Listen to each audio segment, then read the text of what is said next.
Good evening. It's December 1st, and now we can officially get kind of crazy for Christmas. So, secular or religious, you can just start throwing up ornaments all over the house. Uh, and I also realized that it is a year and a day since I posted my first YouTube video. So I wanted to talk about what a year and a day means to me. And the short answer to that is not a whole lot. Um, I I've never actually gone through an official year and a day process, either for myself or within a group, because I haven't worked with a group before. So it hasn't been. I discovered, or discovered, um, the concept of a year and a day didn't really come across my studies until 3 or 4 years after I started, and by that point it just didn't seem all that important, because quite frankly it's just never a year and a day of study uh, prior to whenever a person might want to start such a process. There's influences that lead them up to it. Usually, like me, you don't just know about it offhand. It's something that you either read about or you're told about while you're already studying witchcraft. And prior to that, something has to influence you to start looking at witchcraft to begin with. And it could be anything from watching a really bad movie on it to maybe having parents who are witches, or simply free-spirited individuals who enjoy recycling and going to the petting zoo or something. I don't know. So there's always going to be influences and then pre-influences, and there's always stepping stones that lead up to the point where you might decide to enter a year and a day. And of course, when the year and the day is over, you don't just put down all your books and say you know everything. There's still more to learn and experience afterward. So it always seemed a little um, foreign to me as far as a period to study. We don't really have anything like that in our modern culture. We have certain rites of passage where we we get to drive at a certain age or drink at a certain age or vote at a certain age, but there's nothing that takes a year and a day, or even any real length of time, as a rite of passage. Um, but mostly the year and a day is more of a rite of passage than it is um, something that you would do for yourself, and a rite of passage into a community. So if you're trying to belong to part of a group, a tradition that uh, utilizes a year and a day as a way to get to know you and get you to learn essentially their way of doing things, then that makes a lot more sense. But again, not so much for me, since I never worked with a group. Just like I've never gone through a dedication ceremony, because I think the concept of a self-dedication doesn't make a lot of sense. And by the time of the notion of a self-initiation ceremony sort of entered my mind, I felt like I had been doing it for so long that it felt a little pointless. And that could have a lot to do with the fact that, well, I was raised Catholic, and I never went through the standard rites of passage there as well. Um, my my baptism occurred when I was significantly older than um, most kids. Usually infants are baptized. But I only have vague memories of it. For me, it was just a confusing time when my head got wet. So it didn't make any sense to me. And that happened because of silly reasons, X, Y, Z. And by the time I was supposed to go through like first communion or whatever, it was delayed long enough for me to get to the point where I could, say, no, I don't want to go through this and mean it. So that never happened. So I didn't have the rites of passage within essentially my old religion. So it didn't carry the same emotional weight to try to find the same stepping stones, thresholds in um, within my new faith. So it never happened. Not that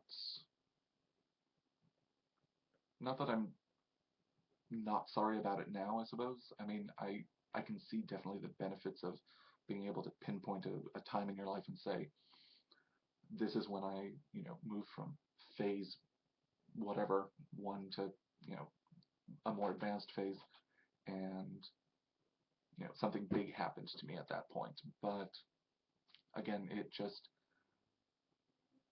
kind of in my youthful arrogance, it just felt like I had too many years under my belt to have to kind of go through that particular experience, and so I never did. And even though I can see the merit of having something like that, even if you're solitary, um, I guess more youthful arrogance, I still feel like I have too many years under my belt.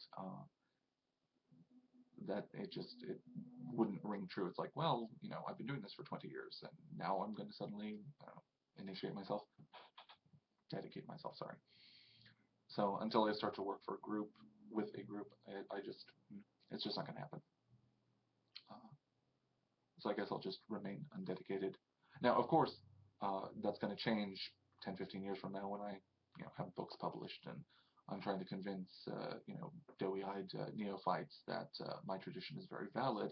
And then, of course, I'm going to tell everybody that, I was dedicated at a young age by a elderly family member, and still no sex was involved, because that's just creepy.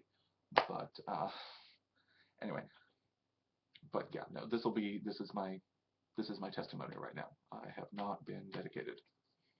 Uh,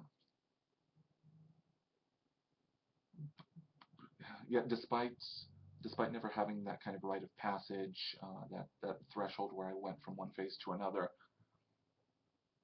um, a few years ago, I kind of wanted that an objective, quantifiable assessment of my progress, because I think that's just important for a lot of people.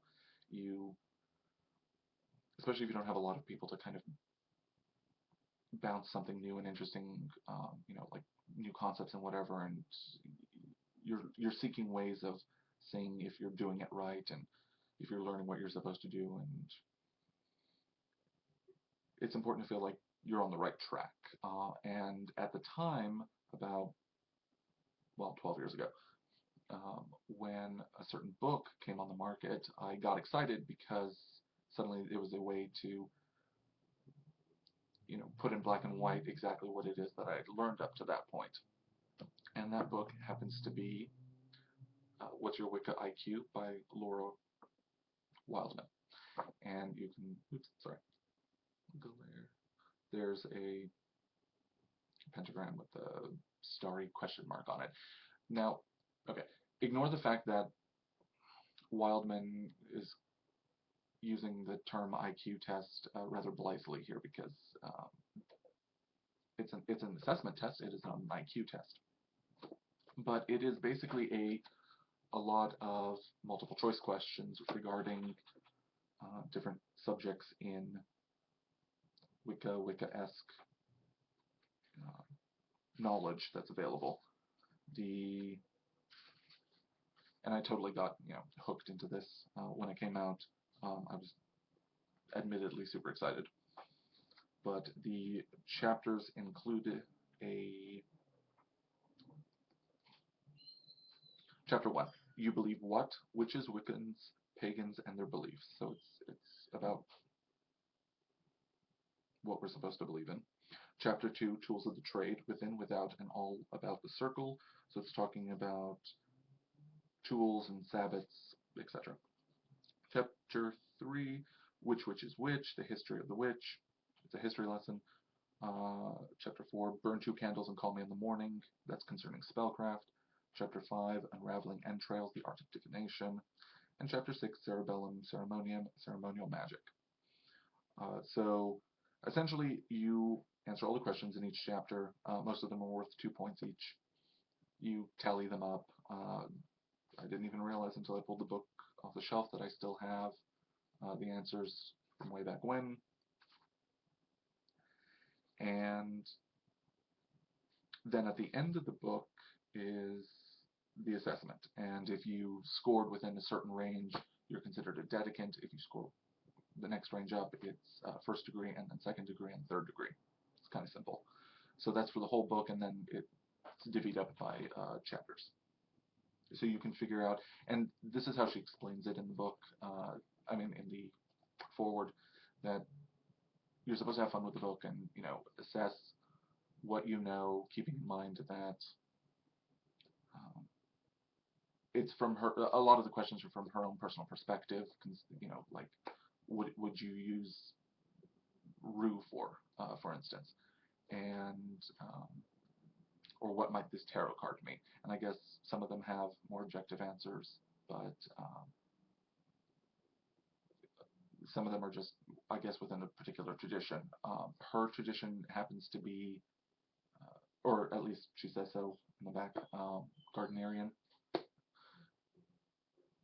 Okay, great. I find it a little confusing because, for instance, the very first question about what Wiccans are supposed to believe in is Wicca is A, modern earth-based religion, B, a dangerous cult, C, a social movement, or D, all of the above.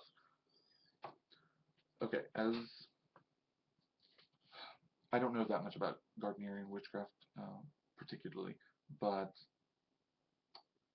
I don't know, from that perspective, I suppose I would say, at least in the way that Wicca has evolved today, all of the above, because none of these answers are the whole truth. They are aspects of where Wicca has developed to today, but she answers it with as a modern earth-based religion.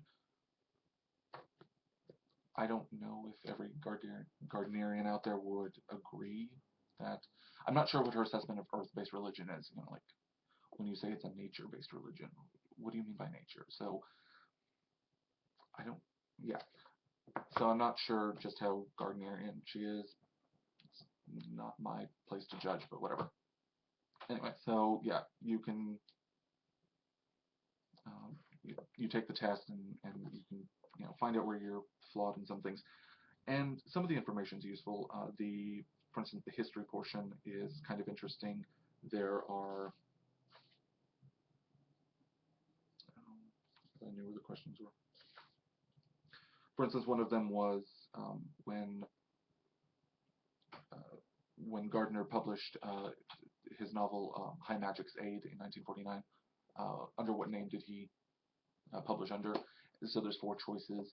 So it's kind of it's things like this that you should know, no matter what your personal or group tradition may be. But you may find that you're answering the questions differently and that you feel that you're right, and that's fine. Especially if you're in a group situation, you can use the book. Answer essentially in kind of a classroom setting, and then compare notes on why you answered certain things. And the same thing is if you're solitary, you can kind of figure out why she would have, quote unquote, the correct answer for something, and you would have answered it differently. But at the time, it was, a $10 book, which isn't that bad.